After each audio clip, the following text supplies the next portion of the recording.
never sleeps, pal. Hey there, I'm Pete Townsend, and this is Money Never Sleeps. We look inside the minds of entrepreneurs and at the crossover of startups, enterprise, finance, technology, and life as we know it. This episode of Money Never Sleeps is sponsored by Pat FinTech, the training partner that demystifies fintech and digital finance for financial services professionals. On the show this week, we've got Fiona Edwards-Murphy. I am Dr. Fiona Edwards-Murphy, and I'm the CEO and co-founder of ApisProtect. Sharing her story on ApisProtect, who are an Irish tech startup using unique, innovative bee monitoring technology to help beekeepers prevent losses and increase productivity in their hives. In this chat, we get into Fiona's channeling of her technology expertise into a passion for helping beekeepers, her transition from academia into the life of a startup founder, raising ApisProtect's first round, and building an SME and corporate customer base across Europe and the US. All right here on Money Never Sleeps. Money never sleeps, pal. So Fiona, listen, done a lot of digging into your backstory to figure out where you came from, but do you want to do us the honors and tell us how you got to this point? Sure. Okay. Yeah. So how I ended up working in bee technology, which I guess is kind of an unusual place to end up in the first place, no matter where you start out from, is I came at it from the engineering side. So my background is in electronic engineering. I studied electrical and electronic engineering at the University in Cork, UCC, and got involved there pretty early on in my undergrad with a research group called the Embedded Systems Group. So basically at that stage, they were the group researching an area that was then called wireless sensor networks. Then it got called a few different names. And now for the last 4 or 5 years, it seems to have settled on the Internet of Things. So really just fell in love with basically what I saw as using sensors in the real world to achieve meaningful things, which I found particularly interesting because I wasn't too gone on the academic side of engineering, as in, spending your entire life looking at one particular circuit and trying to improve it and never take it out into the real world and achieve something with it. So that's what I really loved about IoT, is the fact that you're using all of these concepts that you've learned about and that you know about to actually use those sensors, get them out into the real world, tell people information that they don't know already, and get meaningful results. So that's what really made me fall in love with the area of IoT. And then how I ended up then mashing that together with bees was I was looking for a topic for a PhD just as I was finishing up my undergrad. And I came from a rural background, grew up in North Cork, so a fairly agricultural area, and had been surrounded by farming and a little bit of beekeeping, but definitely I wasn't a beekeeper. I wasn't a very avid beekeeper at that stage, but it was one of who ended up becoming my PhD supervisors, but was actually the head of the Embedded Systems Group. His own father was a beekeeper. And he was telling me a story about how the very first time he'd used sensors in his entire life was in the winter in Romania, where he grew up, where his dad was a farmer or a bee farmer. And they used to go out in the middle of winter with stethoscopes and listen to all of the beehives and try to work out which ones are alive and which ones are dead. Yeah, because you can't open a beehive during the winter because it's so cold, you'll kill them pretty quickly. So he said, as I've been working in sensors throughout my entire life, I've always been thinking about, can sensors be used for detecting things like which hives are alive during the winter? And I was like, that's amazing. Can I just do that for my PhD? So I went off and secured funding to basically just go, can I just put a pile of sensors, please, into beehives and see what happens? and so I was lucky enough to so here we have a group called the Irish Research Council, where you can apply as a student or a prospective PhD student for funding for a project that you define. Okay. And it's pretty competitive. I was very, very excited and very happy to get it. Basically, I went to the Irish Research Council. I said, look, I want to do this. I have this idea. I think I'm a good candidate for a PhD and I want to do it on this. And there is no existing project in the university on this topic. So can I please have some money to go do it myself? And I managed to get it, which was excellent. So from day one, I knew exactly what I was setting out to do in my PhD. And it was sensors in beehives, sensors and signal processing in beehives. Okay. It's crazy. My kid's got this bees book, right? Which tells a story about a bee leaving the hive and going out for a fly, as bees do, right? And dropping into a few flowers and doing the pollination thing, and then coming back and doing this little dance inside the beehive. And the shape of the tracks left behind the bee indicate the path to get to the flowers, right? That was just And it's a true story, apparently, not about that specific bee, but about the science of bees. And I just found that fascinating. Was any of that kind of, the science of bees really, did any of that fuel your interest in this? Oh, absolutely. It was one of those things, I just loved the idea of working with bees. And then I started to actually learn about bees as I started my work and just the amazing things that they do. There are, as an engineer, they're the most interesting system I've ever observed, that like that. You're talking there about the waggle dance. So the bees actually, they come back and they dance in a circle at a kind of a figure eight squished into a circle. And the frequency that they wiggle their bums at tells you how far the flower is from the beehive, and then the angle that they do the eight at tells the bees what direction they need to go when they leave from the beehive. So they're, doing, a circular coordinate system, and they've been doing that Yeah. for millions of years before we even thought of that, the bees are out there doing it. Or how when the queen is coming to the end of her life inside the beehive, so obviously there's only one queen in the beehive, the hive starts to raise new potential queens. So there's lots of little queen eggs and they start to make this really crazy noise. So we all know what the sound of a bee is. It's like buzz, buzz, buzz, buzz, buzz. But they start to do this thing, and you should definitely look it up, called tooting and quacking. And it's piping. So tooting, quacking, and piping are the three words that describe it. And they start to make this noise. So when the new queen emerges from her cell, basically she has to fight the old queen, and that decides who gets to own the beehive and who has to go away and build a new hive somewhere else and take some of the bees with them from the colony.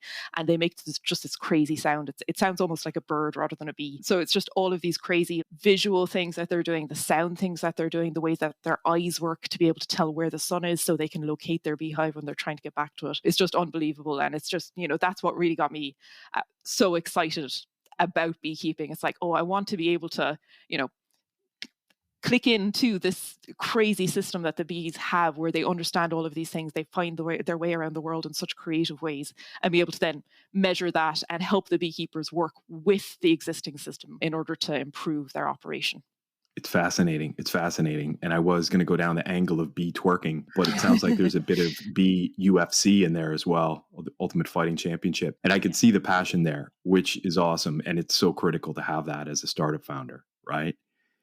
Absolutely. Can you tell us about the ApisProtect business today? What's the elevator pitch, right? What's the, and maybe the state of the union as well?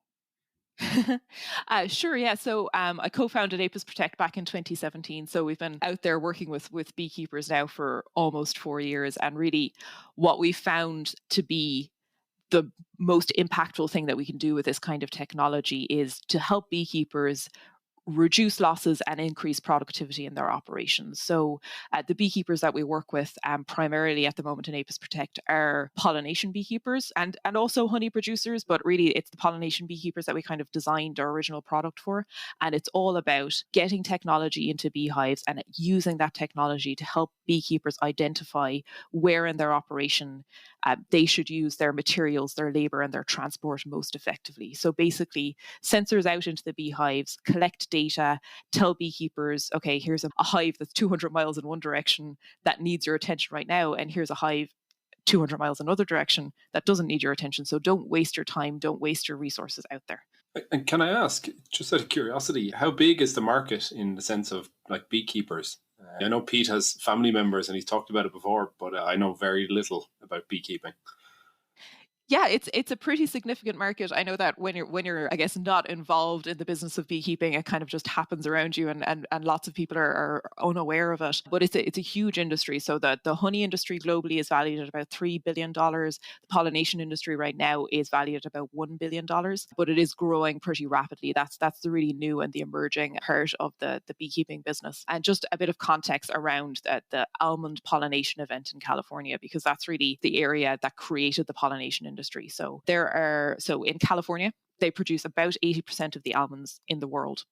And there's kind of I think a roughly 5-county area in California where all of those almonds are produced. There's about 1.3 million acres of almonds there. And in order for those trees to produce any almonds at all, they need to put 2 beehives into every acre.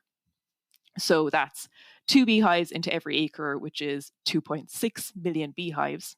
And there are only about 2 million beehives in the commercial beekeeping industry in the USA. So you can see there that, the reason why this pollination event in almonds has grown so rapidly, it's become such a lucrative thing for beekeepers, because even if they successfully deliver every single beehive to almonds, which is a very difficult thing to do, there's 600,000 hive shortfall. So that leads to, beekeepers are paid upwards of $200 per beehive just to deliver their hives to California for 2 weeks, which is, that's almost, double the honey revenue that you can get from a single beehive in a year. It's amazing. And I saw in the CNN piece that they did on ApisProtect a reference to $181 billion of agriculture, more or less, revenue per year that is dependent upon pollination, right? So there's a much bigger thing at play here. Yeah, absolutely. So the amount of pollination that today is captured, as in is paid for by growers, is a fraction of the value that pollination actually does create for those farmers. And what we're seeing as well at the moment is the awareness of pollination and the importance of pollination is spreading into other sectors. So you've got the almond guys who know all about it because of how fundamentally important honeybees specifically are biologically to almonds. But then when you go into other crops, so when you think about crops that aren't specifically honeybee dependent, as in they will create their fruit without a honeybee. For example, strawberries. So a strawberry plant will produce strawberries if it's not pollinated by a honeybee. But if you introduce honeybee pollination to a strawberry farm, you can increase the value of that crop by, I think it's the guts of 80% over polytunnel crops, and then it's about 50% over open field strawberries. So, we're seeing this awareness moving into other grower sectors where, if you want to really level up your operation, if you want to dramatically increase the revenue from your farm without having to increase the size or change the crops that you're growing, you're talking about getting your crops to be more effectively pollinated. And, that can be really easily achieved using just putting honeybee hives into your farm, and there's other crops as well that it has a huge impact on. And it gets really interesting when you get into the biology of it. For example, pickles and cucumbers. One of the biggest deciders in, the value of a pickle farm or a gherkin farm is how straight their cucumbers grow. And what decides whether or not a cucumber has a bend in it is how effectively the flower is pollinated. So if you pollinate that flower really thoroughly, you're going to get a dead straight cucumber. If it's not completely pollinated, it's going to bend. And if it's bent, then you can't put it into a jar because it's not straight. You'll fit less pickles into the jar. You start to think about these really tiny things that can completely change how much money you get for a crop. And a huge number of them are linked back to pollination. All right, you're doing well here, Fiona, because I love almonds. I love avocados. I know that are important as well, and pickles. My wife got me a pickle jar a few years ago, and I haven't been able to use it because I haven't been able to find the proper organic cucumbers to make pickles with. But now I feel a bit more educated to go out and renew that determination to get it done. Oh yeah, I was just going to mention that. I mean, like when we get into the crops that are dependent on pollinators and particularly bee pollination, it is a lot of the most nutritious, dense calorie and nutrition dense foods in our diet. You're talking about nuts, you're talking about fruit, blueberries, cranberries, like that, avocados. So, I think I've mentioned before, I'm a millennial, so I think almost all of my diet is dependent on bee foods. Yeah, my avocado. No, I'm with you. I'm with you. And the Townsend family honey, which I'll talk about in a minute, that's gone. It's all gone. I don't have any of that left, but I do have plenty of almonds and avocado in the house. I'm thinking about the business as it is today, right? ApisProtect, the product, is looking after 20 million bees. Is that correct? Yeah, that's about correct. It's actually increased a bit since then, but I don't want to try and do the maths in my head. So, we're very proud that we've monitored beehives primarily in North America, but also here in Europe, so in Ireland and in the UK and in South Africa as well, which was a really interesting project that we worked on a few years ago. Yeah. Interesting. Just thinking about the experience you've had to date so far, that it was basically after 8 years in a university setting, it was kind of boom, right into life as a startup founder. Right? What were some of the early lessons on startup life? And it's that being such a massive transition from academia into startup world. Yeah, it's I think I would say it was a huge culture change in some sections. And then at the same time, it wasn't in a lot of other ways. So I think some of the huge similarities between a PhD and being an entrepreneur is that you're doing something that you care about so much that what you're working on is something you want to do so much. You don't really care if you get paid right now or not. That's absolutely the same. You have to be really passionate to do a PhD, have to be really passionate to be an entrepreneur. So that's certainly something that always struck me from like day one at ApisProtect. But then on the other side, I think I spent the first year of ApisProtect learning. Nobody wants to hear everything about what you're doing. I was so used to, I was writing my thesis and writing the business plan for ApisProtect, within about a couple of months of each other. With your thesis, it's like, I want to write a 200-page document about, this little thing that I did. And then you're writing the business plan and somebody's like, Fiona, you just wrote like 4 pages on nothing and I don't want to read this. Put it one bullet point, please. I might pay attention to one bullet point. So trying to be concise. And then also the transition from talking about technology and the technical aspects of what we do to the business side of what we do. So obviously coming from a technical background, there was a big learning curve for me there about business models and, revenue and even just things like the what's a profit and loss account and stuff like that. But also that the most important thing is the problem that you're solving rather than how you're solving it.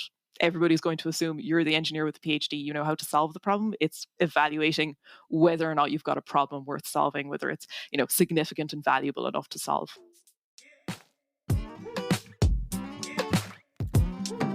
This episode of Money Never Sleeps is sponsored by Pat FinTech, demystifying fintech and digital finance for financial services professionals. Pat FinTech enable financial services professionals to transform their capabilities into the digital age with dedicated virtual training programs geared towards those that can develop, deliver, and monitor optimally customized user experiences balanced by appropriate governance, control, and oversight. To learn more about Pat FinTech, go to moneyneversleeps.ie/PAT FinTech.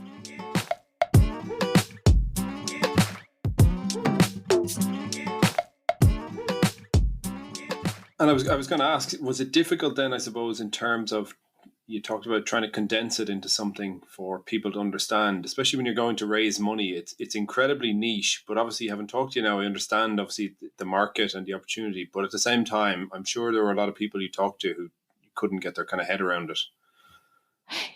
Yeah, definitely. It's a difficult little niche to be in that everybody loves bees and everybody gets excited about bees, but it's sometimes it's a little bit of a challenge to be taken seriously because like that people aren't aware of how big of an industry there already is, how the industry is going to continue to grow and how fundamentally important it is. So that is something that I always have to pay a good bit of attention to when I'm doing things like pitch decks and stuff like that, is getting the size of this opportunity across very early on. And that, yes, it's fantastic that we have all of these, sustainability impacts and it's very good for biodiversity and, access to pollinators and supporting the food system and stuff like that. And that's all great.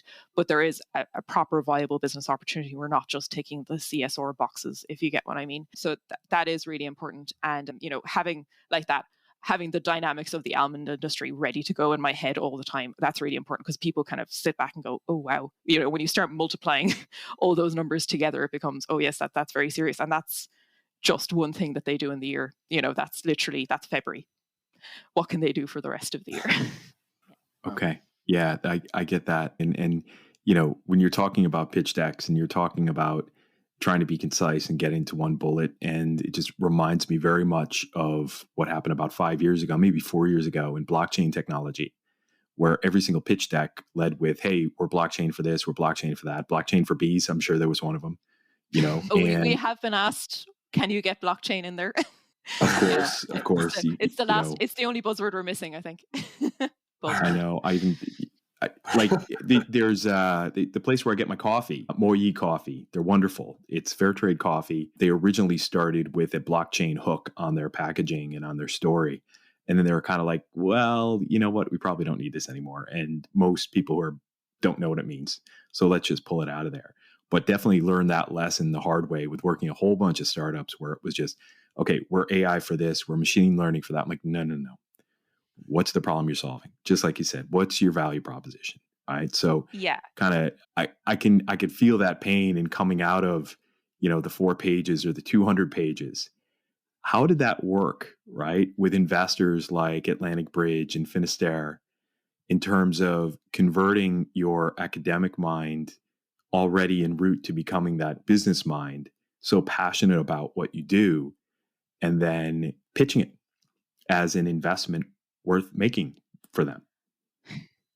Yeah, absolutely. That was like that a serious transition to make. But I think what was really useful for me, or what helped me an awful lot, was getting involved like that in there's recent graduate, entrepreneurship program in UCC that I took part in. So just as I finished up my PhD, I joined it. It's called the Ignite program. And really that was specifically designed for, look, any recent graduate is not going to have the entire skill set for entrepreneurship, but they're also probably the best potential entrepreneurs that we have, because they're young and they're excited and they've got great ideas, and they're, financially and, socially independent enough to go off and do something crazy for a couple of years. So I joined the Ignite program, and that was really good. I spent the first year, so kind of 2017 into 2018, getting the opportunity to learn about things like the business model canvas, and, the whole focus on stop talking about the solution, Fiona, start talking about the problem, understand the problem, talk to a pile of customers, find loads of beekeepers to talk to, and, get them excited about the product, understand what they want out of a product, because that was another really important learning point. Like, I'd spent a lot of time during my PhD trying to solve very complicated beehive problems. Like, can we detect these really specific diseases that are really like scientifically and academically interesting? Whereas when you talk to beekeepers and you say, look, what's the biggest problem that you want to solve? And they say, I have way too many beehives that starve to death. And I'm there like, oh, that's a really easy problem to solve. So, we don't need to spend 3 years developing an algorithm to be able to detect this crazy disease, because they actually only lose like one beehive out of 10,000 to that. They lose, 5% or something like that of their beehives to a really straightforward problem like starvation. And it's like, okay, solve that. That's way more financially important to a beekeeper. So learning how to develop a business like that in kind of a structured environment was fantastic. And then just as I was like coming to the end of Ignite, I was starting to talk to the investors and like that. I think, actually talking to the investors, getting in front of them, understanding what they think is important. That was a really good way as well to kind of develop out the idea and understand what the trajectory could be like, because they gave us some, fantastic introductions to, even more beekeepers, other ag tech companies that had succeeded, people who are used to selling to farmers. Farmers are a very niche and specific set of people to try and sell to and get excited about a product. It's not as straightforward as coming up to them and saying, look, if you invest in this technology, it's going to create this much value. Any B2B proposition is, look, I'm going to charge you X and you're going to receive 3X at the end of the year. Whereas in agriculture and for farmers, investing X is often gambling their entire year's margin, or it could be. And it's a much trickier proposition. And they're very reluctant to put that much of their operation at risk, because it's such a tight margin business that, it's a big risk for them. So being able to understand how to introduce the technology to the market correctly as well was a fantastic thing to learn about. Okay. Yeah. And getting those reps with talking to investors can always be really helpful. How many investors do you think that you might have pitched to before you got the big two that you did with Atlantic Bridge and Finisterre? Oh, that's a really hard number to try and guess. I would say about 10 or 15. I think, That's good. Yeah. One advantageous thing that we had, I guess, was that at that stage in Ireland, there was a very limited cohort of people who were interested in ag tech at all. It was kind of really just we were right there at the start of the trying to push ag tech in a big way in Ireland. So while there were really interesting people coming on board, like Finisterre had just arrived into Ireland and stuff like that, it was great. It was really a limited group of people, and we kind of just found them all and went, hello, can we talk to you? And that went really well. Was there anything that stood out with them that, in terms of, an early stage startup founder always would love to be in a position of picking their investors rather than their investors picking them, right? Was there anything that stood out as being with either one of them that, okay, they are going to be really helpful in this space after the investment? Yeah, I think that was something that we bore in mind completely when we were putting together our round and considering what investors to go with.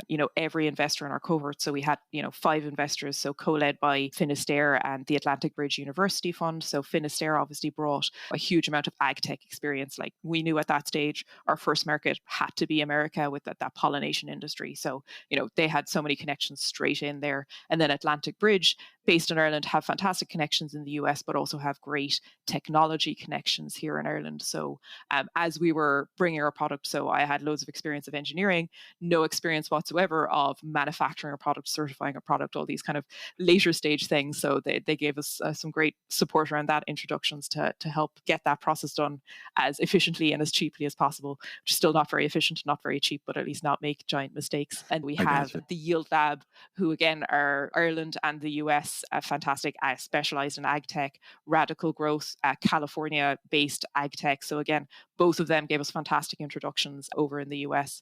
And then Enterprise Ireland, who are, the excellent Irish fund. That's a great thing to be able to access as an Irish company. So every single one of our investors, it started out with money, and getting the money was very important, but way more important than the money was the connections and the experience. Being able to build a board that had experience of growing an ag tech product, scaling an ag tech product like that, even, being able to understand what we should be saying to our beekeepers like that. Our team is very academic. So sometimes we go off and we start building products. We rate the size of the colony. So one of the most important things to know at any given time is the size of a colony. And we had an algorithm that could calculate it to like 97 or 98% size. Versus as big as a beehive can get. And, one piece of input that we got from the investors is, don't do that, because you'll have beekeepers who are, killing a 97% hive and keeping a 98% hive when that's not really a material difference for their beehives. You need you're making it too advanced. You should dial it down and give it a 9 out of 10 rating, and then you won't have people, making crazy decisions based on 1 or 2%. So that's just kind of an example of a really important piece of feedback that you can get from having a really good investor cohort. So nobody who has invested in ApisProtect has just invested money. And I think that was absolutely the right decision for us. This all just sounds like it's early days. Obviously, you're 4 years in, right, to what's going to be hopefully a long lifetime of a business. But it sounds like it's all happened the way that it should so far. Is that the way you'd hope? Yeah, well, the way that you would hope. Yeah, and just to back that up for a second, it's like, well, yeah, you want to be able to pick your investors. You want to be able to put investors on your board that are actually going to be able to help and have strong connections in the market that you want to go into, and that can actually offer counsel and advice and connectivity to your core value proposition and what sits behind that in terms of your infrastructure. And it sounds like you've done all of that right, is what I'm saying. Yeah. Well, I think that absolutely that has gone really well. I think, no matter how well something goes, you're always going to look back and go, geez, if I'd known that, I could have shortcutted a certain amount of things, or I could have spent less money learning something. But I think definitely so far we're on track, and I'm really pleased with how it's worked out. And I think it was a combination of, absolutely, we have a very good product. It's a very good opportunity. We were kind of the right guys to go after it, as in had been working in the area since the very early days of bee monitoring technology being a concept. So I think we were in the right place at the right time with the right skill set, and it all just came together really well. Yeah. Okay, cool. And talking about selling into the United States, right? My reference point before I actually looked more into the industrial side of beekeeping and pollination was my Uncle Doug, right? Shout out to Uncle Doug. I don't think he listens to this podcast, but him and his wife, Kate, they've retired and moved away from the home where they raised their kids, and they ended up with another place closer to the sea in Massachusetts. And for as long as I remember, Doug did the beekeeping, and he took over the hives when my grandfather passed away in 1983, I think. And he just picked it up and he started going with it. And it might have been 10, 15 hives that he looked after in its house in Bedford, Massachusetts, and did the seasonal honey making, always had interesting candles, arts and crafts with the beeswax, everything, and sold it to one of the local shops. So when I first heard about ApisProtect, I'm thinking about you selling to my Uncle Doug, right? And I'm like, well, he's a hobbyist. You must have to sell to a lot of them. And, stupid me, then doing a bit of research and figuring this out and saying, okay, now the big, industrial beekeeping farms, as we call them, or as I'm going to call them, 500 up to 70,000 colonies that they're looking after, right? Those are big industrial operations. What's been your approach to B2B sales? Yeah, that's a really good question. So absolutely the dynamics between these very small beekeepers and these huge beekeepers they're completely different. So we do have two products. We have one product for hobbyists that's actually only available in Ireland right now. So we do have like that, the product for people who are just, we love our bees and we want to know what's happening in them. And I want to be able to, know if it's been blown over out in the distance. And I want to be able to just open up my phone and say, oh, look, my beehives are happy today or my beehives aren't so happy today. So I might go out to them tomorrow. So that technology is available in Ireland and that's been selling really well. So we're very excited about that. And then when it comes to the commercial guys, so our commercial technology, which is only available in the US, it is a very different proposition. It's all about what does this deliver for your operation. So the two things that we know beekeepers in the US are trying to achieve. So they're trying to deliver more beehives. They're turning up at the moment with, say, 5,000 beehives to almond pollination. They know if they could bring 10,000 beehives to almond pollination, there's a demand there for them, or to other pollination events as well, and produce more honey. So basically, they know they want to maximize the number of beehives that their operation can maintain. And they're very, very worried about labor. So I think, like every single farmer in the US, labor is their biggest cost. Beekeeping is a really, really labor intensive business. One of the things a beekeeper mentioned to me a couple of months ago that kind of explained this concept in my head really well is he said, I wish I was a rancher because I could just drive down the road and I could look in the field and I could tell if one of my cows were dead because they'd all be lying on the ground. You can't tell what's going on inside in the beehive until you drive out to the beehive, put on your suit, open the box, spend 5 or 10 minutes rummaging around inside that box with thousands of insects trying to kill you, and using quite a specific skill set that's very difficult to hire as well, using that skill set to understand what's happening and say, right, okay, it's all right. So basically you could have spent $20 or $30 in labor just to find out that you didn't need to do anything and you didn't need to spend any money on your labor. Like that's the where they're starting from. So beekeepers right now, without technology, what they do is they have teams of workers who just drive around. They drive around in loops, opening beehives, going, right, that didn't need any work. About 20% of the time, a beehive that they open actually needs some kind of attention. So 80% of the labor costs in any given beekeeping operation are essentially wasted. And what we've focused on at ApisProtect is identifying opportunities to not do labor. So essentially say, look, there's a yard out there that's got no problems at all. Don't send anybody there. Or there's a yard here that has some problems, but it's these 10 beehives out of the 50 beehives. So you only need to open those 10 beehives right now. So for beekeepers, what we've focused on is proving out the aspects of our technology that can help them, first of all, reduce their labor bill.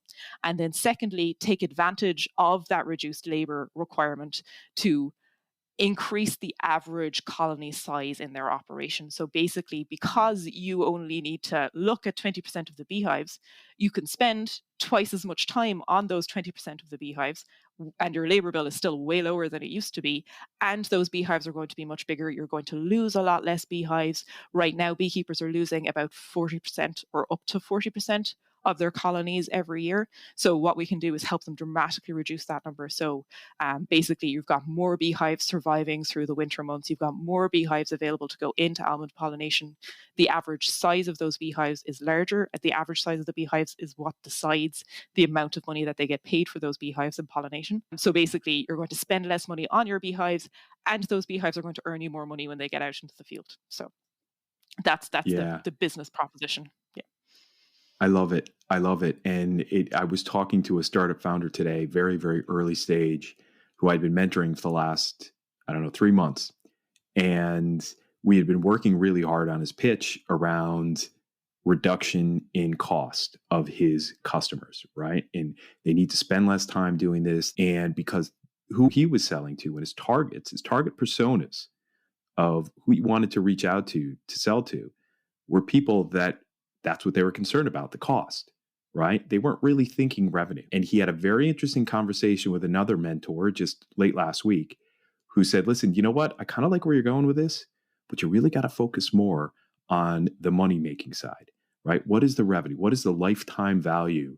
I don't even want to get into the unit economics of bees, right? Lifetime value and client acquisition costs for bees. But when you're selling to hobbyists, absolutely, it's less time. You're going to actually be able to focus on what really matters, right? But when it's a big commercial operation, absolutely, it's spend less, but make more and make much, much more, right? Is there kind of a, on a 60-40, 70-30 split, when you pitch, how much of that pitch is weighted towards make more versus spend less? That's a really good question. Yeah, absolutely. I think right now we focus, I guess, 70-30. So 70% on cost reduction and 30% on revenue generation. Because I think, like I mentioned earlier, these are farmers that we're selling to, very tight margin business. They're very reluctant to take a gamble on a new technology. So we're trying to take it in a very kind of step-by-step manner. So one thing that we're doing to kind of smooth out or kind of alleviate some of the stress about the idea of adopting this new technology is in the first year that we work with a beekeeper, they can only adopt up to 200 beehives of our technology, which sounds like a lot, but when you're an operation with 10, 20,000 beehives, that's tiny. So it's a step-by-step approach. And what we want to do, or one of the highest priority things for us at ApisProtect, is to demonstrate to them during that period that this technology works, that this technology is worth investing in for you. And so the first thing we concentrate on delivering is the cost reduction, because that's something you see immediately. You're not waiting a year for your next pollination event when your hives are bigger so you get more revenue. If you normally inspect a beehive twice a month and suddenly you only need to inspect a beehive once a month, that's an instantaneous measurable return on your investment in the technology. So right now, because like that, we're at the early stages of the company, we're all about getting new beekeepers on board. We're focusing a lot more on, look, you're going to spend X dollars a month on our technology. We're going to eliminate one inspection, and you'll have already made the cost of the technology back. And then everything else you get on top of that is gravy. And that's kind of, that helps an awful lot in getting people excited about adopting a new technology. And I think in particular, beekeepers are on the extreme end of this kind of technology reluctance, because if you're talking to, say, I don't know, someone who grows corn or someone who, like that, cattle farming, I know, being in Ireland, all of the advances around dairy production and stuff like that, they're not used to going step by step with technology. Beekeeping, we're taking it from, essentially right now, beekeeping works almost the same way as it did back in the Middle Ages. Before our technology, the last big advancement in beekeeping technology was the invention of the forklift to move more than one beehive at a time. Wow. That's Wow. it. There's no software, there's no technology. I was wondering. Yeah, I was wondering, as you've been going through the story, like, it seems like an industry that's very light on kind of technology advances, clearly. Yeah, there's another one here, but you go ahead first and then I'll come back to this. Sure. Yeah. I mean, right now, like I said, forklift is the most advanced piece of technology in most beekeeping operations. A lot, even some of the most advanced and now they're obviously delivering, they're fantastic businesses, so not disparaging them on the basis that they don't use technology, but even just tracking what's going on inside in their beehives, they use whiteboards inside in their office. There's so little time, so much of their time is taken up by inspect, feed, get out there, physically work with the beehives. They don't have time to stop and sit down and put their information into an Excel sheet, because before they're even done filling out an Excel sheet, the information is going to have changed. So it's on a whiteboard. People are walking in, walking out of the office all the time. Right, yeah, I was in yard 6 and it's fine. I was in yard 7 and it's not fine. So they're trying to constantly track this information really, really quickly. And that's where our technology comes in, because our machine learning can produce these reports at any time very, very quickly. So you're not constantly trying to input data and track data and then change the way that you're tracking data because last month you were doing something different and now you're trying something completely different again. So you're going to have to rework your Excel sheet. Our software takes care of a lot of that work for them. Wow. It's why I'm sitting here with a big smile on my face is that, Owen, we found an intersection between fintech and ag tech right here, in that the problem that a lot of fintech providers are looking to solve is the problem that you're nailing right here, which is that the incumbents just have a lack of a grasp of technology. And it's not entirely their fault. It's because of the margins in the business, right? And you just don't have time with what you're looking after to be able to put in place these fast, agile technology projects to improve things. So you need someone else to do that for you, right? And I think that's where we're coming in here. This is so cool. I just wish my Uncle Doug was on for this, but I'm going to make him listen. Can I ask Fiona, I'd be keen to understand your personal journey in terms of going from academia into starting a business, how you've grown your own skills and how that's all changed over the last number of years as you've tried to build the business. Oh yeah. My personal skill set has changed completely. So I think probably the biggest change for me has been public speaking and communication. So at the start of ApisProtect, so back in 2017, when I was trying to join that incubator I talked about, that Ignite, you had to give I think like a 2-minute pitch to like 2 of the people involved in Ignite. And I spent about a month freaking out about that, and I don't remember what was in that deck at all, because my brain was just going wow the entire time I was talking. I was just unable to speak in front of people. Like I could, if I was talking in front of one person and I thought of it as a presentation, I would just clam up. So I went pretty quickly from there to like pitching in front of like 600 people in India within about 12 months. So yeah, just kind of baptism of fire when it comes to public speaking. And then also, like I mentioned earlier, the coming out of, trying to be an expert in a teeny tiny, really specific area of, sensor technology and signal processing for honeybees, which is like, a tiny little specific area, to being a CEO where your entire job is to be responsible for and understand everything that's going on. So, in the space of one day, you talk to the data science guys and the engineers and the person who's trying to post things around the world with DHL and your accountant and your solicitor. I found that was a huge transition, and, learn an awful lot about so many different topics. I often say I learn more every 6 months at ApisProtect, and it's been any single 6-month period in ApisProtect. I learned more in 6 months than I did in 8 years at university, just because that's the nature of the job. You have to understand everything that's going on, because at the end of the day, you're responsible for everything. Yeah. So basically, it's going from the very, very narrow to the unbelievably broad, I think is the biggest change. And what about building the team? What approach did you take to that?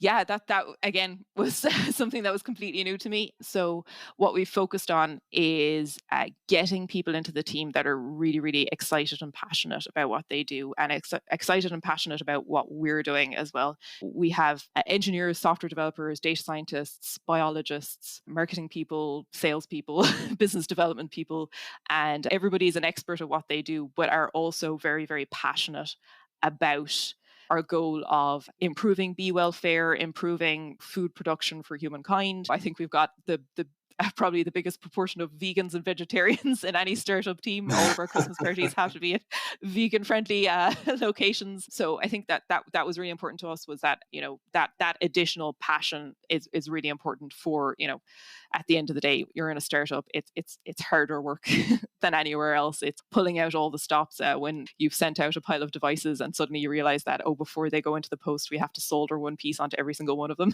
or something like that. And everybody on the team. So you've got software developers soldering, you've got biologists using screwdrivers and stuff like that. So it's really that extra passion within the team is really important to actually just ultimately deliver on what you're doing. And I think as well, another thing that we've focused on in kind of a related area is everybody on the team is involved in the real world consequences of the product that they're developing, the business that they're developing. So everybody goes into the field, everybody gets hands-on with a beekeeping operation and installs the technology, uses the technology, because there's a big difference between sitting in a lab or sitting in an office designing something and the reality of it's going to go out into these really unbelievably, and you don't appreciate how busy they are until you're standing there and there's people running everywhere and there's bees running everywhere. It's busy, it's messy, it's very, very difficult to keep track of things. There's going to be like that forklift driving over your hardware, and it needs to be able to survive that. They're going to be dropped in puddles, they're going to be flung in the corner while somebody's doing another job.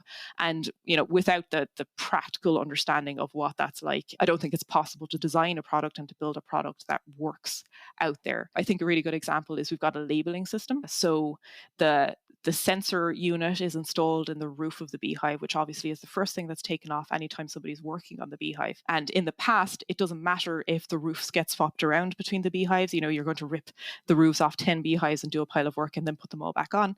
But because our sensors are learning about specific colonies of bees, the roof has to go back on the same beehive it came off.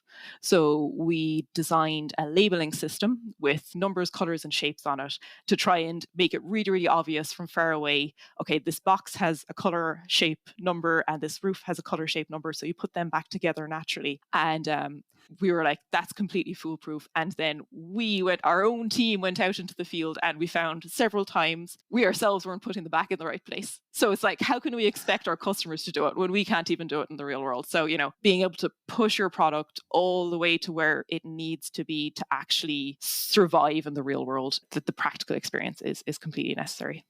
Totally. Yeah. And there's so many crossover points here. It's absolutely ridiculous in terms of, getting product into customers' hands and getting that immediate feedback. And whether that is an actual physical product that you're selling or it's something that you're putting on an app on a phone, it's the same thing. And you just got to do that and put yourself in the customer's shoes. Right. So that's awesome. We're big fans of the 80-20 rule. At 80, you have to give it to someone and let them break it. Don't waste, don't do the 20 until it's what you actually have to do. Yeah. Yeah. If you wait until you're bug free before you ship your first product, you've waited too long. Yeah, exactly. Cool. What's next? What's next for ApisProtect?